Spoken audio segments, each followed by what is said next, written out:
ይግረም ቱሉ እባላለሁ። የመጣሁት ከአሰላ ነው። የስራ ድርሻዬ ሹፌር። ሎተሪ በጣም ብዙ ጊዜ እቆርጣለሁ። በወረቀቱ በነበረ ሰዓት በጣም በተደጋጋሚ እቆርጣለሁ፣ ብዙ ዓመታት። በዲጂታል ከሆነ ደግሞ ያው አልፎኝ አያውቅም፣ ከጀመረ ጊዜ ጀምሮ ማለት ነው።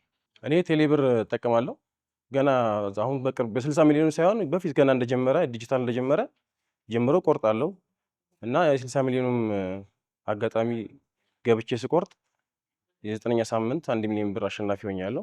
ሲደወልልኝ አጋጣሚ መንገድ ላይ ነበርኩ፣ መኪና እየነዳሁ ዳር እንትኑ ትሩ ኮለር ላይ ስልኳን አየሁት። ስም ሲያወጣልኝ ኢትዮ ሎተሪ ይላል። ስልኩን ሳነሳው የዓለም ተስፋ ስልክ ነው፣ ድምጽ ነው።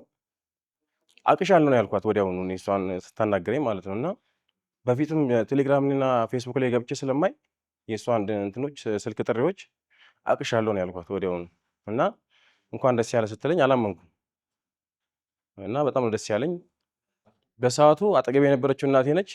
ዘልዬ ጥምጥም ብዬ ሳምኳት እና በጣም ነው ደስ ያለኝ።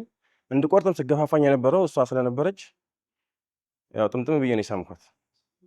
እኔ በፊትም መቆረጥ ብዬ ሳበረታታውም ስለነበረ ደርሶሃል ሲባል አንድ ላይ ስለነበር መኪናውን ዳር አስይዞ አቁሞ ሲያናግር በጣም ደስ ብሎኝ እኔም ሳምኩት፣ እሱም ሳመኝ። እኔ እድል ፍለጋ ነው የምቆርጠው። ምክንያቱም በወረቀቱም ጀምሮ ዲጂታሉም ከመጣ ጊዜ ጀምሮ ቆርጣለሁ። እድል ነው የምሞክረው። ቁረጥ ብዬ በስሞባይል 2 ቆርጫለሁ። አሁን ከደረሰ ወዲህ የ60 ሚሊዮን ብር ሎተሪ ሊወጣ 2 ቀን ብቻ ቀርቶታል። እርሶም እድሉን ይሞክሩ። በ8989 እንዲሁም በቴሌ ብር እድላችሁን ይሞክሩ። መልካም እድል።